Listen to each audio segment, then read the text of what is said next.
Okay guys, so magandang araw sa ating lahat.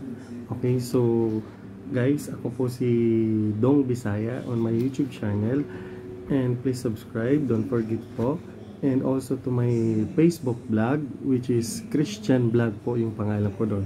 So ito po siya, this one. Yan, Dong Bisaya on YouTube channel. Tapos naman sa vlog ko naman po is this one. It's Christian Vlog. Okay? So don't forget to subscribe and to follow me. Okay? So guys, yung pag-aaral pag-aanohan natin yan is all about the education. Yan, yung pag-aaralan natin is about education, kung ano yung mas mahalaga, and the money. Okay? Edukasyon o ang pera. Okay. So guys, unahin muna natin yung about sa money. Okay? Unahin muna natin yung sa money. And guys, alam naman natin po na money is very important at all time. Okay? Bawat kilos na po ngayon ay katapat na pera, katapat na gastos, katapat na kung ano-ano na po. Okay? So sa pera, mahalaga din yun kasi nagagamit natin lahat ng pangangailangan natin sa pang-araw-araw. And of course, pag may pera ka na, so kailangan mo magtipid, mag-save, diba? Para sa future mo, para sa kinabukasan, if in case of emergency. So tulad ngayon sa nangyayari ngayon, so if kung mayroon kang ipon, so may dudukutin ka kahit papano, diba? So and also para makuha mo rin yung mga gusto mo sa buhay, diba? Like for example, may mga pangarap ka, so through money ma-achieve mo kung ano yung gusto mo gawin sa buhay mo, and of course mabibili mo lahat ng gusto mo, diba? So yun pa lang ay it's a little ideas regarding dito sa money topic natin. Okay? And punta naman tayo dito. So, slight lang, kunti lang sa education. Okay. So, since na-discuss na natin yung money, so may kasabihan nga na kung hindi ka makapagtapos ng pag-aaral, ay hindi ka makakapaghanap ng money. Okay. So, ang point muna natin dito is education.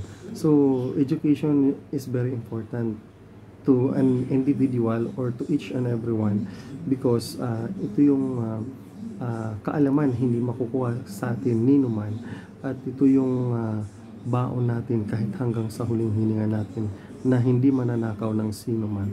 At ang edukasyon ay dito natin nalilinang yung sarili natin kaisipan, diba?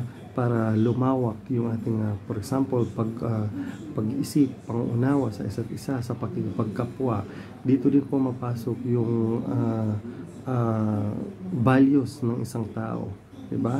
The way you communicate to other people, the way you talk to other people.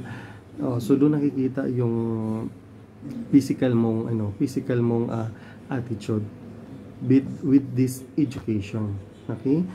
And education is also very important because once na-achieve din natin yung mga pangarap natin, it's like makapag-graduate ka, so parang aim yung sarili mo, aim high. So yung mga pangarap mo is possible na matupad, diba? Kaya nga sabi ko din, once na makapagtapos ka ng pag-aaral, dapat kung anong profession ang kinuha mo, pangatawanan mo siya. Hindi yung nasabi lang na nakapagtapos ka na, wala na, so okay na yun. So hindi rin balance, no? Kasi nga marami ring nakapagtapos na, maraming nakapag-aral at maraming nakapagtapos na hindi nagtatrabaho. It's like tambay. Okay? Sa kadahilan ng hindi daw nila gusto yung trabaho or kung ano, pero sayang naman. So it's opportunity mo na proud ka kung ano yung natapos mong course. Okay? And so sana may nakuha kayong, it's a little bit lang. So ngayon, isasay ko naman natin yung education at saka yung money. Okay? So Ang education, okay, hindi tayo sa money pala. Sa pera naman, kung i-convert natin to education, hindi naman din tayo makakapag-aral na walang pera. So, ang pera ay mahalaga sa lahat ng oras. Okay? At si education naman ay mahalaga rin siya para in the future, in the near future, pag nakapagtapos tayo, makakapaghanap tayo ng pera.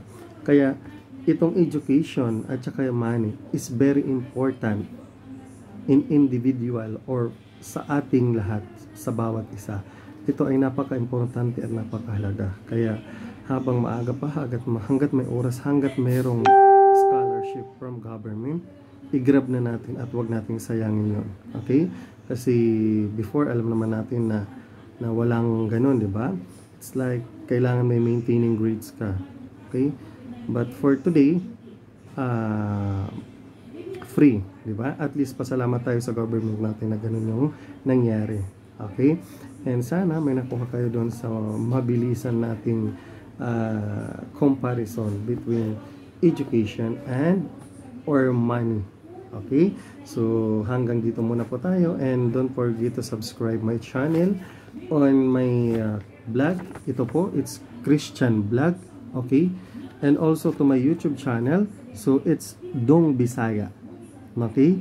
So, guys, maraming salamat po. This is your kabalitaan kausap tuwing gabi.